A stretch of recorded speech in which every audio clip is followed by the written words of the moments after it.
네, 오늘 말씀은 데살로니가 전서 5장 19절부터 22절까지 말씀입니다.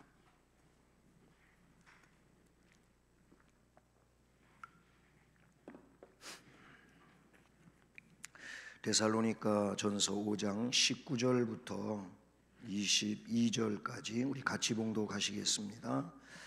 성령을 소멸하지 말며 예언을 멸시하지 말고 범사에 헤아려 좋은 것을 취하고 악은 어떤 모양이라도 버리라. 아멘. 할렐루야. 앞에 오신 분들은 제가 이야기하는 거 들으셨지만 또 뒤에 오신 분들을 위해서 다시 한번 말씀드리는데, 김영희 전도사님이 여름 휴가를 안 하고 어제 실버 학교 마치고 저녁 비행기로 여름 휴가를 떠나서 금요일 날 밤에 이렇게 돌아옵니다. 제가 찬송도 앞에 인도를 했고 또 이렇게 함께 하게 되었습니다. 이제 오늘 이 말씀은요, 우리에게 주께서 지혜로운 영적 생활을 살아가라고 말씀하십니다. 지혜로운 영적 생활. 이 지혜로운 영적 생활을 사는 것은 정말로 지혜로운 겁니다. 네, 지혜로운 영적 생활.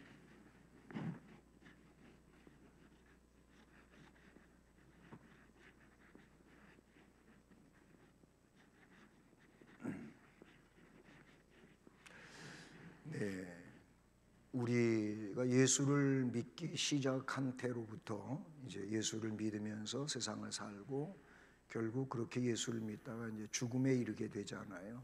그러니까 이 생애 전 기간은 성도들에게 있어서는 바로 영적 생활입니다.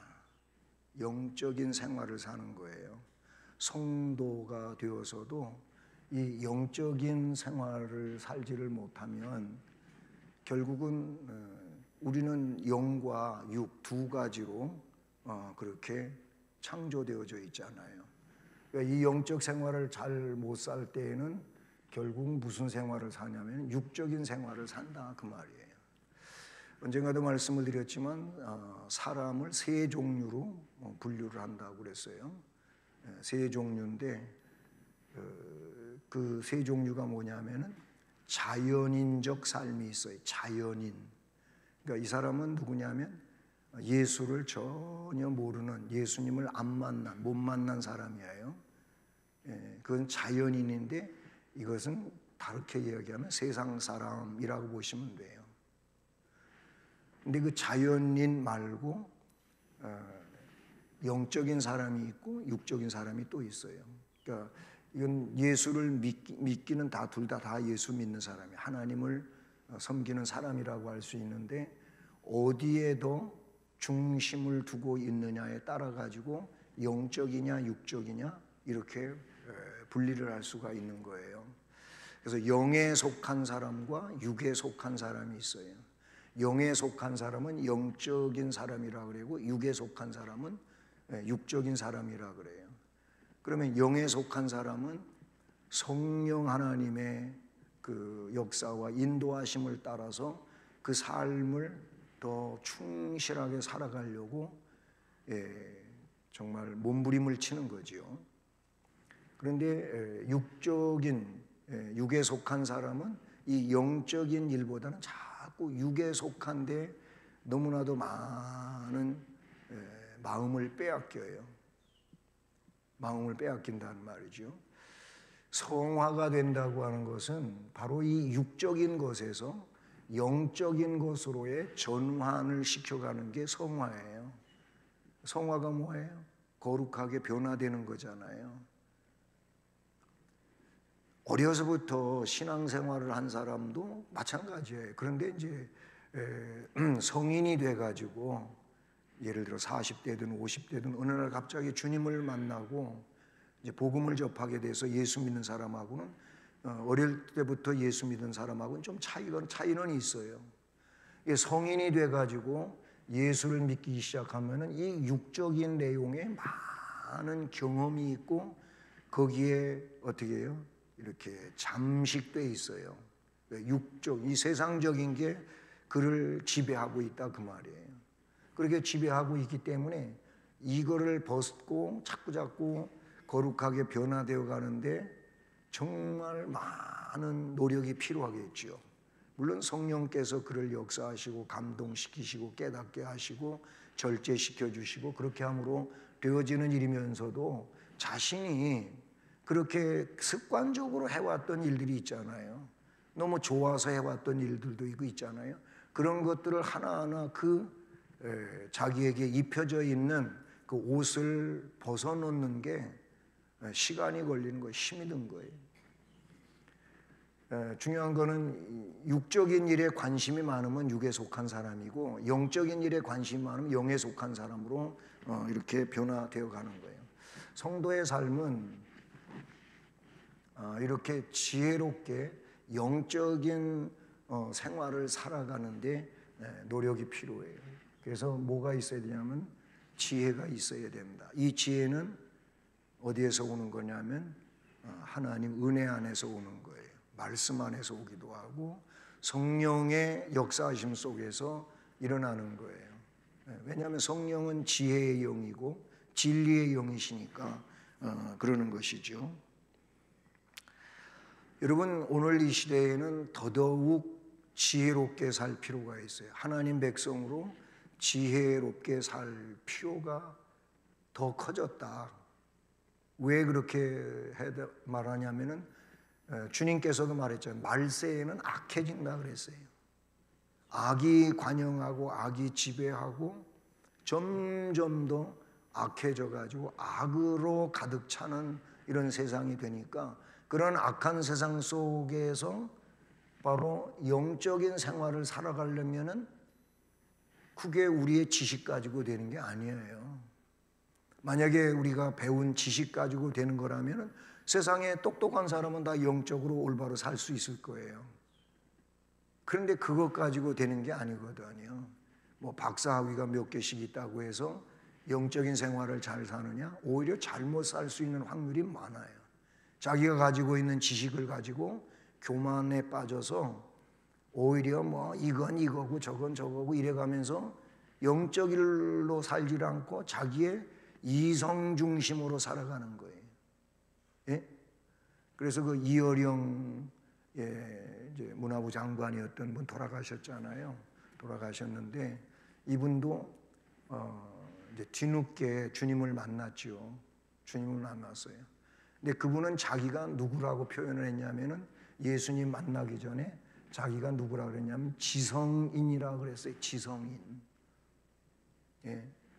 근데 예수님 만나고 그 사람이 뭔 주장을 했냐면은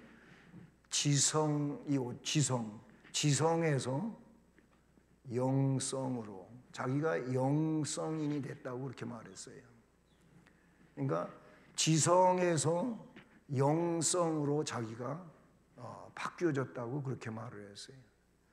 그러니까 이 지성인으로 있을 때 교수로 있고 그런 뭐 장관 요직도 지내고 뭐 그러면서 그에게는 많은 젊은이들이 상담을 오고 또 상담을 해줬고 그랬는데 그때 전부 뭘로 해줬냐면 지식으로 지성으로 해줬어요. 물론 이 지성도 매우 뛰어난 겁니다. 그분이 많은 책도 썼고 그 책들 하나하나가 정말 읽어보면은 감동이 되는 감명을 받는 그런 책들이 있어요. 근데 하나님을 몰랐어요. 그냥 자기 지식만 가지고 최고라고 하며 살았었던 거예요. 그런데 나중에 예수를 만났어요. 그리고 그에게 영이 살기를 시작을 했어요. 영적인 눈이 뜨여지기 시작한 거예요. 그래서 자기가 보지 못하던 하늘 세계를 보는 거예요. 천국을 보는 거예요. 그걸 보고 나니까 이 영성에 의한 지성은 아무것도 아닌 것을 자기가 알게 돼요. 이런 얘기하면 자꾸 또 얘기가 다른 방향으로 가니까 거기서 끊고요. 지금은 악한 세상이에요. 악이 관영할수록 이 영적인 생활을 바르게 살아가기 위해서는 힘들어지는 거예요. 자, 보세요. 자, 물이 전부 맑은 물로 있지를 않고 물이 점점 오염이 된다고 생각해 보십시오. 물이 오염이 되는 속에서 내가 오염되지 않으려고 한다면 이거 쉽지 않은 일이잖아요. 쉽지 않은 일이잖아요. 그걸 생각하시면 돼요.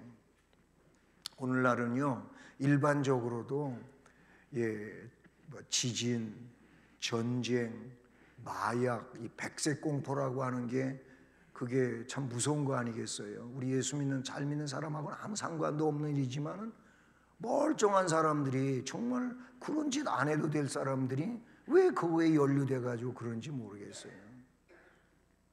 이게 악이 지배하고 있는 그런 모습들이라고 볼 수가 있어요. 그래서 우리 성도들은 이 시대를 살아가면서 중요한 거는 뭘 귀히 여겨야 되냐? 이 분별 의식이 참 중요한 것 같아요. 네, 분별 의식.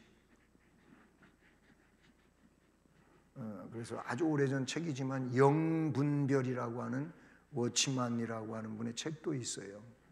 우리 영적으로 그분의 책은 뭐 우리 개혁주의 입장에서 보면 조금 문제점이 없지 않아 있는데, 그러나 좋은 점만 우리가 좀 생각해 보면 우리가 영적으로 분별력이 있어야 돼요.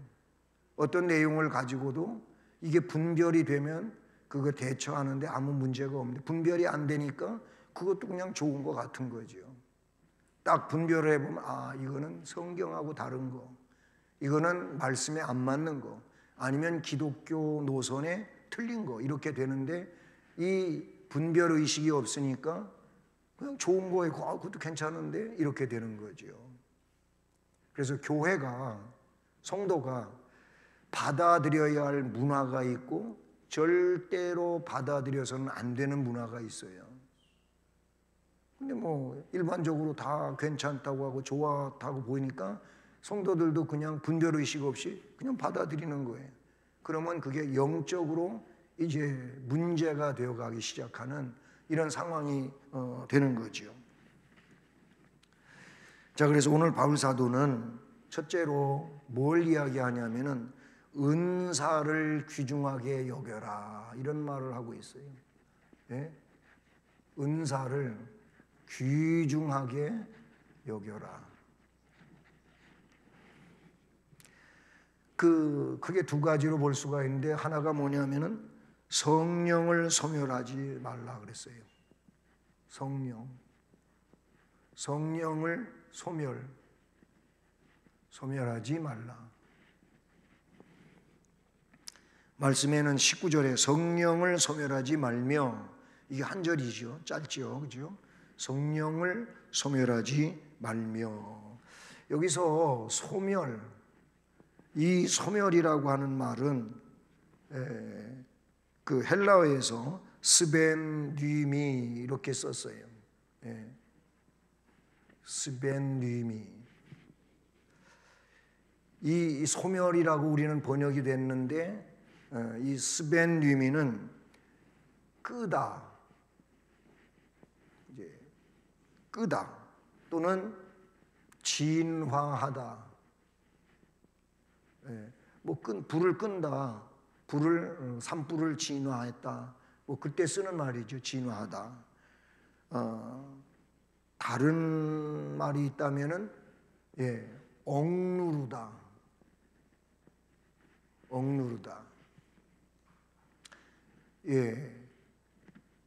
이 성령을, 예를 들어서 성령이 지금 불이 붙었다고 생각해 보십시오.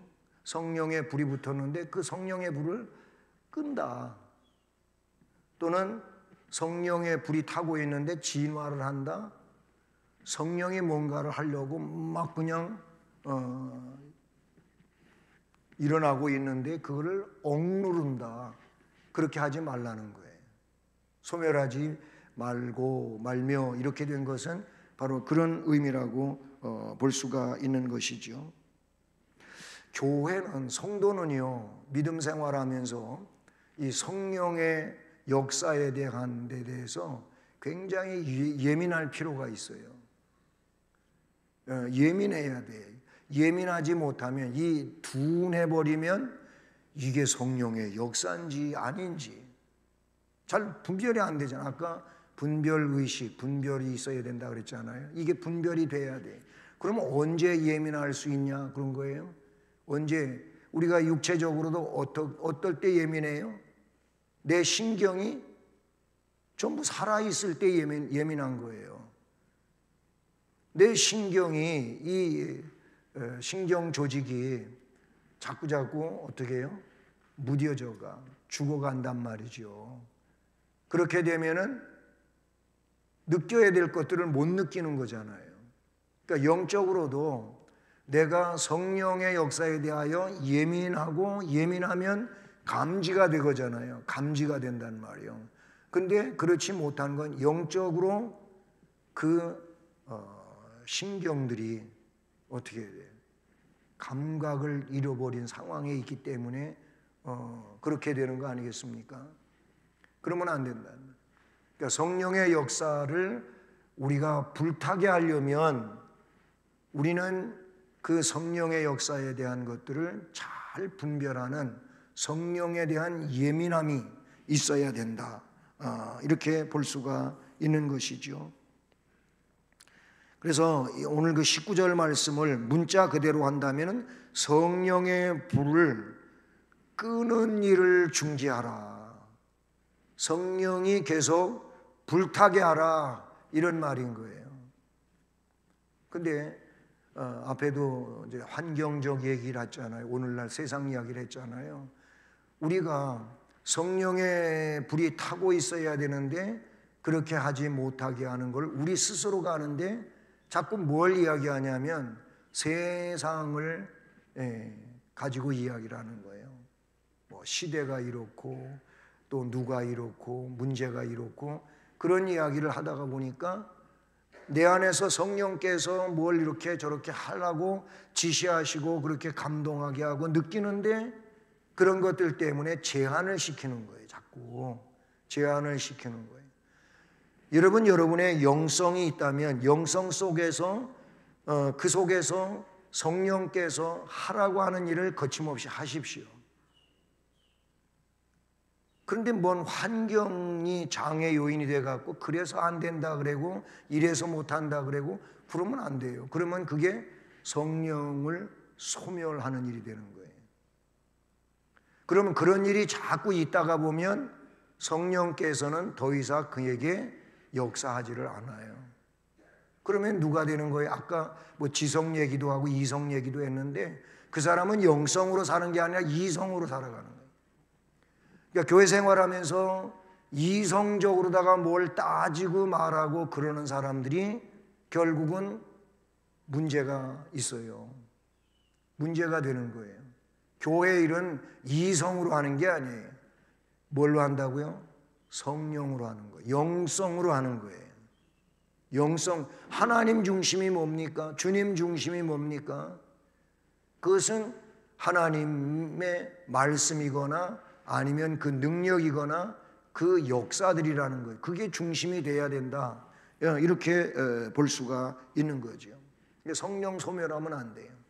우리에게 성령은 너무나도 귀중한 내 안에서 일으켜 역사하시는 하나님이시란 말이에요. 그 다음에 또 하나가 있어요.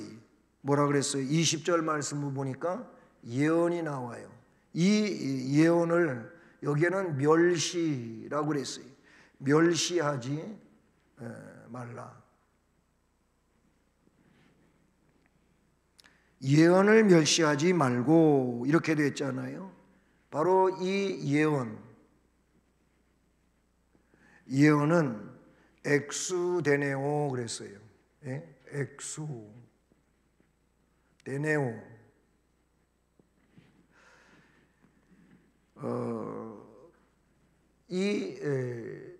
여기서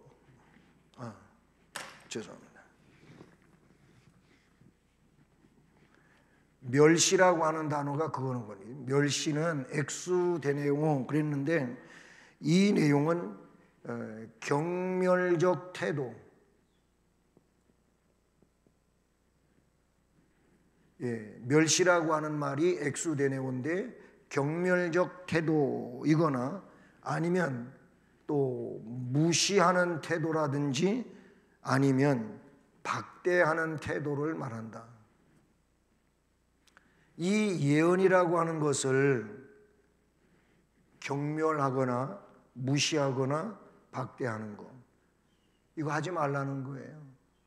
내가 그 예언에 어떤 은사가 없다고 예언의 은사를 가지고 하는 사람들을 경멸한다든지 무시한다든지 박대를 하지 말라. 사실 이렇게 되는 이유들이 없지 않아 있었던 것은 뭐예요? 이 예언을 사람들이 너무 남발한 데서 왔다 이렇게 봐요. 저기 고린도서에도 이런 내용들이 나오잖아요. 그래서 예언은 하나님의 질서를 따라서 그렇게 할 일이지 남발되어서는 안 되는 거예요. 아무나 막 예언 은사 받았다고 막 하면서 하는데 거기에 그렇지 않은 가짜도 있다 그 말이에요. 그래서 결국 사람들이 경멸하기도 하고 무시하기도 하고 박대하는 이런 일도 생겨나게 된 거예요. 그러다 보니까 진짜에 대해서도 이런 자세를 취하다가 보니까 하나님이, 예언이 뭐예요? 앞으로 되어질 일을 하나님이 누구를 통해서 말씀하시는 게 예언이잖아요. 근데 그런 얘기를 저렇게 하다가 보니까 못 듣는 거예요. 듣지를 않는 거죠. 결국은 하나님이 지시하시는 내용에 이제 문제가 된다.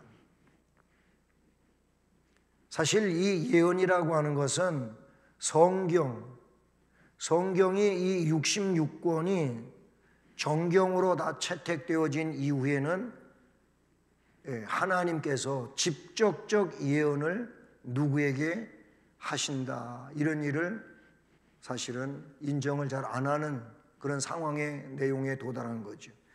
이미 하나님은 예언을 성경 66권에 다 하셨다 이렇게 말하는 거예요. 다 하셨다. 그렇게 말하게 되는 것이죠. 그 다음에 이제 크게 두 번째로 오늘 말씀에는 그러니까 은사를 귀중하게 여겨야 되는 것이 지혜로운 영적 생활이고, 그 다음에 두 번째 좋은 것을 취하는 게 영적 지혜로운 생활이다라는 거예요. 좋은 것, 이 좋은 것을 취하라. 21절을 보면 범사에 그랬어요. 범사에 헤아려, 그 다음에 좋은 것, 그리고 취하라.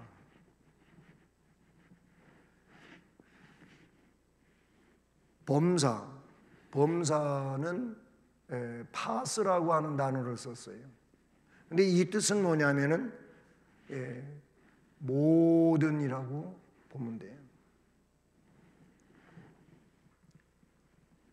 범사, 모든 거예요. 그 다음에 각각의 그런 뜻이에요. 각각의 어떤 개체적인 그런 것들에 대한 거죠. 그 다음에 헤아려 그랬는데 이 헤아려라고 하는 것은 도키마조라고 하는 단어를 썼어요. 이 단어의 뜻은 뭐냐면은 시험하다 그런 뜻이에요. 시험하다. 원래 이 시험하다, 도키마조는 그 의미가 어디에서 쓰여지는 거냐면은 동전 있잖아요. 동전이라든지 금속, 뭐 이게 금인데 몇 프로의 금이냐 이거예요. 그러니까 이 순도라든지 함량, 예를 들어서 무게가 뭐 500g이어야 되는데 500g이 맞냐? 이 도키마조는 바로 그럴 때 그거를 점검한다, 시험하다, 그런 데서 온 단어란 말이죠.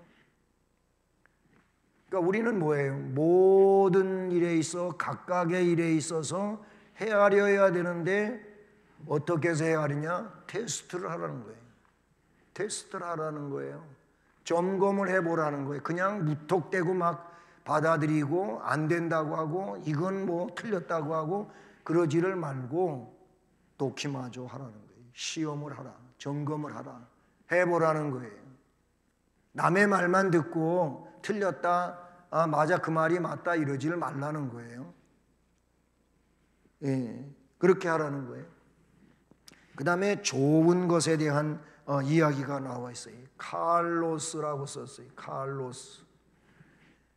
예, 이건 그대로 선한 것, 아니면 아름다운 것,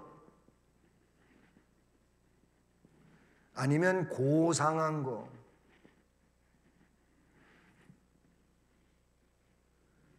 우리는 모든 일 가운데 헤아려 보면 이렇게 시험을 해보고 점검을 해보면은 뭐예요? 선한 것도 있고 악한 것도 있어요. 여기서는 좋은 것이라 했으니까 칼로스, 선한 것, 아름다운 것, 고상한 것을 어떻게 취해야 되는 거예요. 만약에 그렇지 않고 반대 상황이라고 생각하십시오. 뭐예요? 선하지 않아요. 악한 거예요. 그 다음에 아름답지 못하고 추해요. 예? 고상한 게 아니라 질이 떨어져요. 막 그런 것이라면 우리는 이거는 취하면 안 되는 거예요. 이거는 버려야 될 것들이죠. 버려야. 그래서 아까 분별의 얘기가 나왔습니다만은 그렇게 해야 된다는 말. 취하라 그랬어요. 카테코 그랬어요. 카테코라고 그랬는데 여기서 취한다고 하는 것은 이제 내 것으로 만든다 그런 뜻이 있잖아요. 마찬가지로 굳게 붙잡다. 예, 굳게 붙잡다. 아니면 차지하다. 다른 말로는 소유하다. 자, 어떤 일이든 모든 것 아니면 각각의 그런 물체들, 물건들이 있단 말이에요. 그거를 우리는 헤아려 봐야 돼요. 헤아려서 좋은 것이면 어떻게 굳게 붙잡아야 돼요. 좋은 것이라면 내가 차지해야 돼요. 아, 그것이 정말 내 것이 되게 해야 된단 말이에요. 그런데 좋은 것이 아니었다. 예? 그게 뭐예요? 이 부분이라는 말이에요. 좋은 것이 아니면 놔야 돼요. 붙잡으면 안 돼요. 이거는 내가 붙잡을 게 아니에요. 내가 붙잡으면 나도 그와 같이 똑같이 돼버리는 거예요. 이거는 절대로 내 것이 되게 하면 안 된단 말이에요. 근데 우리는 신앙생활하면서 그렇게 붙잡고 있어서는 안 될 걸 붙잡고 차지하면 안 될 걸 차지하고 소유해서는 안 될 걸 소유해가지고 그걸 내가 가지고 있으니 이게 영적인 생활이 아닌 거예요. 육적인 생활이 되는. 그러니까 결국은 지혜롭지 못한 결과를 가지게 되는 거죠. 그리고 마지막으로 오늘 세 번째 내용, 마지막 절 22절을 보면 악 있잖아요. 악. 악은 어떤 모양이라도, 예, 그렇죠. 악 모양이라도 버려라 그랬어요.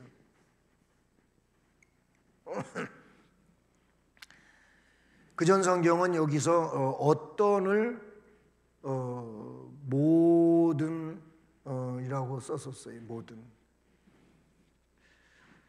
예, 악이라고 하는 것은 그 원어 상태에서 포네로스 그런 뜻으로서 요거는 병든 거를 말해요. 병든 거. 아니면 나쁜 상태. 예. 이 잘못되고 병들어 있는 것을 악이라고 썼는데 그게 포네로스라는 단어. 예, 어떤 혹은 모든 모양이라도 버려라. 여기서 모양이라도라고 하는 말은 종류 내지는 어떤 형상을 말하는 거예요. 그렇잖아요. 여기서 이미 설명됐지만은 이것들은 갖고 있으면 안 돼요. 나하고 가까이 있어도 안 돼요. 왜? 내가 물이 들어버려요. 그렇게 되면은 하나님은 저것 때문에 진노하시잖아요. 하나님은 저것을 그냥 묵과하시지 않고 심판하시는 이런 내용이 된단 말이죠.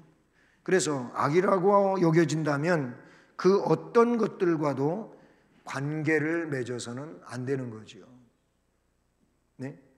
그래서 너희들은 악을 버리고 선에 속하라 이렇게 말하고, 예, 그 악을 우리는 계속 가지고 있어서는 안 될 것으로 말씀하고 있죠.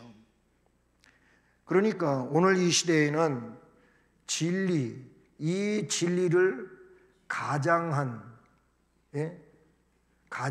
이단들이 많이 있어요. 이단. 여기서 진리를 가장했다고 하는 게 이게 악이죠. 이 악한 것은 어떻게 버려라 그랬어요. 그러면 이렇게 이 진리를 가장한 것을 우리가 분별을 해야 될 거 아니겠어요?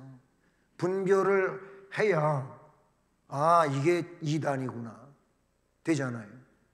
근데 이단에 빠지는 사람들 보면은 그게 더 진리라고 여겨진다는 거예요. 그러니까 분별이 없는 거죠. 분별이 안 된 거죠. 어디서 분별이 안 되는 겁니까? 이미 기존에 있는 말씀을 통해서 그걸 봐야 되는 거예요.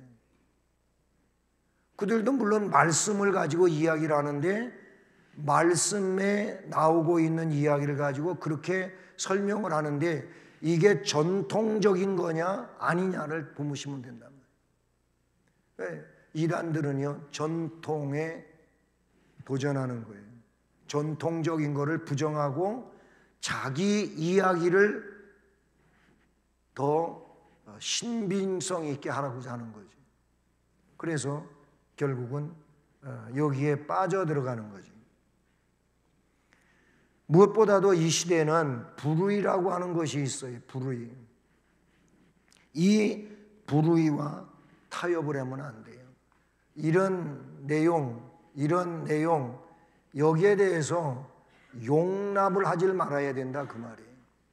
용납이 받아들이면 결국 영적인 지혜로움이 없다 이렇게 볼 수밖에 없는 것이죠. 여러분 로마서 12장 9절 12장 9절 말씀을 보시면 사랑에는 거짓이 없나니 악을 미워하고 선에 속하라 이런 말씀이 나와요. 그런가 하면 16장 19절 너희가 선한 데 지혜롭고 악한 데는 미련하기를 원하노라 그런 말씀이 나와요. 베드로전서 3장 11절 악에서 떠나 선을 행하고 화평을 구하여 의를 쫓으라 이런 말씀이 나와요. 성도는 성령의 은사를 사모해야 되는데 동시에 악한 영의 유혹에 끌려가는 일도 분별을 해야 된다. 그래야 영적으로 지혜로운 생활을 살아갈 수가 있게 되는 것입니다. 여러분 오늘 말씀은 아주 짧은 한 절 한 절로 이렇게 연결이 되는데 이 말씀들은 정말로 중요한 신앙생활의 좌표가 되는 말씀들입니다. 말씀처럼 우리는 성령을 소멸하는 것이 아니고 성령 의존적 삶을 살아야 돼요. 그리고 20절 말씀처럼 예언을 항상 귀중하게 여겨야 돼요. 즉 하나님의 말씀을 귀중하게 여기고 그 말씀이 중심이 된 삶을 살아야 된다라는 것입니다. 그리고 항상 성도는 좋은 것을 취할 줄 알고 악은 어떤 모양이라도 버리는 이런 지혜로운 영적 생활을 살아가야 됩니다. 그것이 나에게 있어 정말로 신앙적 은혜로운 삶이 될 것이고, 그런 은혜로운 삶을 사는 심령들을 통하여 또한 교회가 더 아름답고 유익하게 세워져 간다는 사실을 우리가 기억할 수 있기를 주님의 이름으로 축복합니다. 은혜로우신 하나님 아버지 감사합니다. 수요 예배로 모이게 하시고 또 오늘은 지혜로운 영적 생활에 대해서 말씀을 들려주시니 감사합니다. 우리들이 이 어지럽고 혼탁한 시대 말 가운데서 세상을 살아갈 때 지혜로운 영적 생활을 살아가는 은혜자들이 되게 해 주시옵소서. 그래서 항상 신앙적 능력과 기쁨과 즐거움과 행복한 신앙인들로서의 삶을 능력 있게 살아가는 우리 모두가 되게 하옵소서. 예수 그리스도의 이름으로 기도드립니다. 아멘. 찬송가 543절